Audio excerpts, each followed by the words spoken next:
Why is the border between Mexico and the United States an extremely dangerous place? What life-threatening dangers does illegal crossing of this border pose? What happens to people who are captured by cartels in the border zone? You will find answers to these and many other questions in this video. Today, I will tell you about many of the horrors faced by illegal migrants. The challenges of immigration. Life in the United States of America is the most beautiful dream for many people on our planet. People look there for opportunities, freedom, and the fulfillment of their desires for a new life. But not everyone is ready to go through the long process of obtaining an American visa. Some are looking for the simplest way possible to get into this country. Many people buy a car with American plates in Mexico and then use it to cross the border into the States to seek political asylum. Often, these are the kinds of stories you can find on the internet. But is it really as simple as they show us? In essence, crossing the border is just a way to get into America, not part of the immigration process. To obtain political asylum in this country, you need to do a lot of things. For example, you need to hire an immigration lawyer who will help gather evidence that you are truly in danger in your home country. The lawyer will also help compile the necessary set of documents. But even this does not guarantee that you will be able to cross the border on the first try.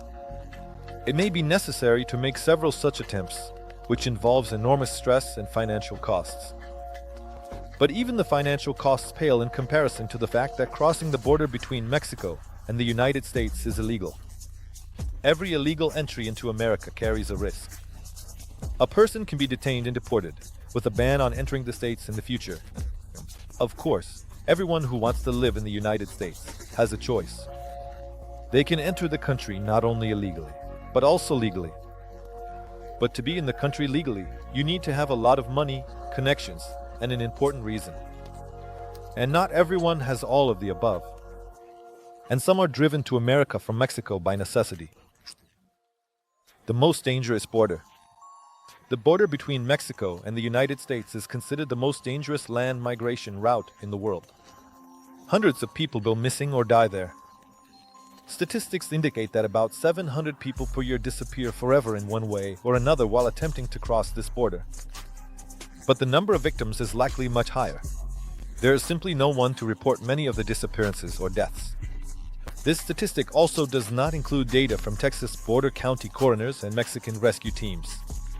The number of victims is due to the fact that many people simply cannot afford to cross the border legally.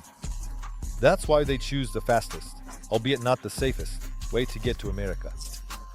Because the border area resembles an endless desert, where only some bushes grow.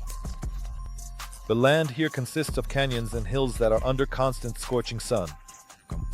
People who make their way through this terrain on their way to the border become victims of heat stroke in the summer or hypothermia in the winter. Most often, people fall victim to the Sonoran and Chihuahuan deserts. There are often patrols in the border area. If an illegal migrant is caught by them, they will be deported. This will not result in any criminal liability if the migrant has not committed any crimes, but entry into America will be closed for this person. But deportation is only half the trouble. Border guards are allowed to use weapons in extreme necessity. And most often, of course, this rule is followed. But in life, things are not as simple as in the rulebook. Sometimes innocent migrants die because of this weaponry. However, one should not think that it's because evil border guards are killing the innocent. It is important to understand that hundreds of tons of illegal substances enter America through this border every year. And they are not delivered by the most innocent people looking for work in the States. In addition to the terrible weather conditions, the border area is home to many criminal elements, making it even more dangerous. Many drug cartels operate in this area, fighting against two countries at once, and an innocent person can accidentally find themselves in the middle of a shootout or chase and die as a result. Besides this, there are coyotes working in the border area people who help others cross the border. However, they do not always perform their work conscientiously.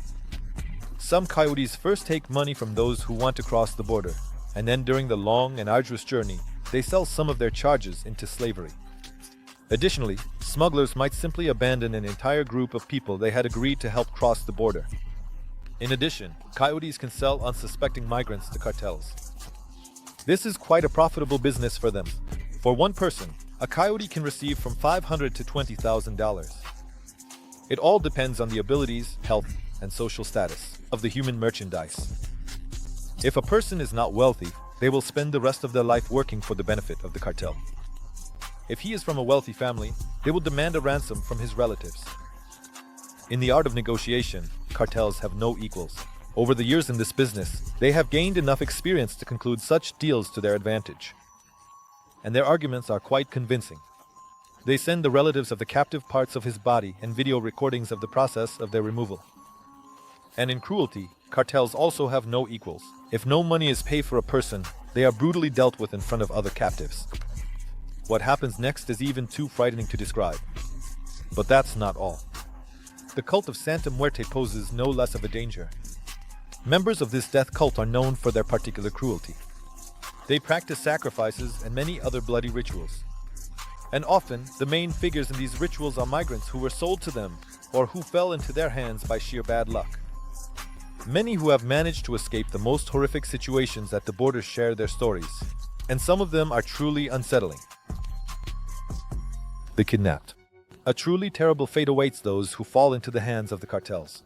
These people are kept in horrific conditions. Every day of their existence in the cartel camps is filled with fear, pressure, and the anticipation of imminent execution. In addition, the captives are forced to watch as the bandits execute those whose relatives couldn't pay the ransom. One witness of such an execution recounted how an entire family was dismembered before his eyes. They were killed because the ransom money never arrived. The only thing the witness could do at that moment was to cover the eyes and ears of his little daughter, so that she wouldn't remember this nightmare. But the subsequent events are even more shocking. After the unfortunate victims were dealt with, the cartel fighters cooked their bodies over a fire and forced the remaining captives to eat everything. Those who tried to refuse faced death. Another captive recounted how he fell into the hands of the cartel. To avoid a grim fate, the young man gave a fictitious last name. While the bandits were trying to find his social media page, the young man prayed that they wouldn't come across a photo with his uncle. In the photo, the young man was captured with his close relative and his car. Seeing this, the cartel members could immediately demand a ransom, as the relatives would have something to sell to save a family member. But for the young man, things didn't end so badly. The bandits couldn't find his page, and the migrant himself had nothing to take. So they stripped him naked and kicked him out of the camp. The young man was warned that if he got caught by them again, he would be killed. To make sure they wouldn't mistake him for anyone else, they carved special marks on his arms and legs. The young man was very lucky to return home without falling into the hands of another cartel or death cult. Since then, he has not attempted to cross the border again, as he remembers the warning he was given. It is known that there are many cases where people, having just gained freedom from one camp, immediately ended up in another, and their relatives were once again demanded to pay ransom. And the story could repeat in a cycle several times. The saddest outcome for the kidnapped remains falling into the hands of Santa Muertes. No one has ever escaped from there alive.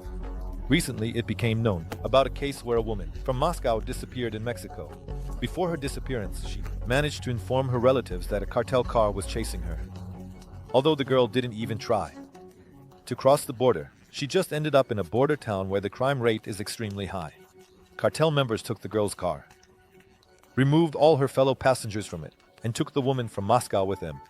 Later, the girl contacted her husband and asked him to transfer money to a certain account. Since then, the girl has been in contact a few more times, asking for money again and again. The man sends the ransom each time and waits for his wife to be released. But he doesn't just sit idly by. To help his wife, the man reached out to the Russian embassy. From there, his request was forwarded to the general prosecutor's office in the state of Tamaulipas, where they promised to assemble a search team and bring his wife back home. The girl was found and freed 2 days later. The girl explained that the bandits persistently offered her illegal substances. When she refused, they started asking her if she had ever undergone any surgeries. After her negative response, they offered to perform one on her. Several. Then the kidnapped woman said she could provide them with money. Even though she didn't have any, her husband or friends would definitely transfer it. The bandits agreed. When they received the necessary amount, they promised to release the girl. But the police found the kidnappers first. Later, the girl found out that the cartels deliberately offer drugs to captives. If the kidnapped person uses them, they will owe the cartel a huge amount of money. which they will have to repay or work off. And if they refuse, they are tortured to death. Those who are luckier. One girl shared how she crossed the border for the sake of her beloved. Crossed the border for love. The girl, let's call her Maria, met her Mexican partner in the States during her studies. But her period of study came to an end, and she returned to her homeland. Meanwhile, her partner, who was in the country illegally at that time, went to Mexico. But love proved stronger than obstacles. Maria decided that love was worth more than anything, and she set off to be with her beloved. But in Mexico, they didn't live for long. Since her boyfriend had previously crossed the border into America, Maria trusted him, and they set out on their journey. The couple paid $11,000 to cross the border. The money for the crossing was paid in installments. Throughout the journey, the girl kept in touch with a trusted person, who sent the necessary amount to the coyote. Most of the payment was given only on U.S. territory. They couldn't carry cash with them. Migrants could simply be robbed and left to fend for themselves in the middle of the journey. During the crossing, they were always accompanied by different people who would switch at certain points along the route. When it was time to start this dangerous mission, Maria and her fiancé arrived at the designated place. It was the bank of the Rio Grande River. There, a few other people unfamiliar to the girl had also gathered, who were also planning to cross the border. Meanwhile, the coyote was inflating the ordinary boat. When everything was ready, the migrants loaded their belongings onto the vessel and set off. Everyone rowed together to quickly get to the other side. The weather was so nice that the girl even forgot for a moment that they were about to illegally cross the border. As soon as the boat reached the other shore, the coyotes gave everyone present instructions. They then needed to run 1.5 miles through fields and forests. It was forbidden to stop or help those who, for example, fell. The future migrants were warned that if anyone fell behind, they would not come back for them. This small group ran through many farms, whose owners had been paid, so they wouldn't pay attention to the runners. Their journey ended at a road, where a car was already waiting for them. Maria and her fiancé were taken to the house of a supporter of the death cult, where they spent an entire week. Contrary to expectations, Maria found the lady of the house to be very kind and understanding. When the girl complained that she was frightened by the statue of Santa Muerte, the woman kindly covered it with a sheet. Later, she even allowed Maria to move to another room. After a week of rest, Maria and her beloved were supposed to be driven across the border. This was the most dangerous part of their journey. At the border of the countries, every 30 miles there are checkpoints where everyone's documents are checked without exception. The driver of their car turned out to be a very nice old man, whom Maria even felt sorry for. She thought that this kind old man surely needed money, otherwise he wouldn't be working in such a field. But appearances can be very deceiving. The couple found themselves in a car with the head of all the coyotes, which amazed the girl. In the end, Maria and her future husband successfully crossed the border and lived several happy years in the United States. They got married and found jobs, but soon the girl's husband was deported, and she went to Mexico with him. Those who were less fortunate. Many migrants either successfully crossed the border or return home alive. However, many unfortunate ones lose their lives and freedom in pursuit of the dream. There is a known case where 10 people died while attempting to cross the Rio Grande. Migrants were crossing the river by boat, but after the flood, due to rains, the current was too strong. The river turned out to be excessively deep, and people simply couldn't swim out. A mother with 2 children tried to cross the border near Shelby Park and Eagle Pass. There, illegal migrants often find their way into America. But the current in the river, which the woman was swimming across, turned out to be strong. She began to drown and called for help, but no one came. American soldiers, who heard her cries, were forbidden to help those trying to cross the border illegally, even in emergency situations. That's how the woman died along with her children. Another group of people was also unlucky. On the streets of the United States, a truck was found from which cries for help were heard. The man who discovered the horrifying find carefully opened the door. What he saw inside will haunt him in nightmares. The truck's cargo area was filled with the bodies of dead and barely alive people. The man called for an ambulance, and the doctors managed to save 16 victims. The remaining 46 people were already dead. All the people who were In the truck were illegal immigrants who had been transported across the border. However, the drop-off point was too far, and the temperature inside the truck was twice that of the human body. Because of this, almost all the passengers suffered heat stroke and died. The truck driver, upon seeing this horrific scene, simply fled, leaving the survivors to their fate. Within a few days, the death toll rose to 53 people.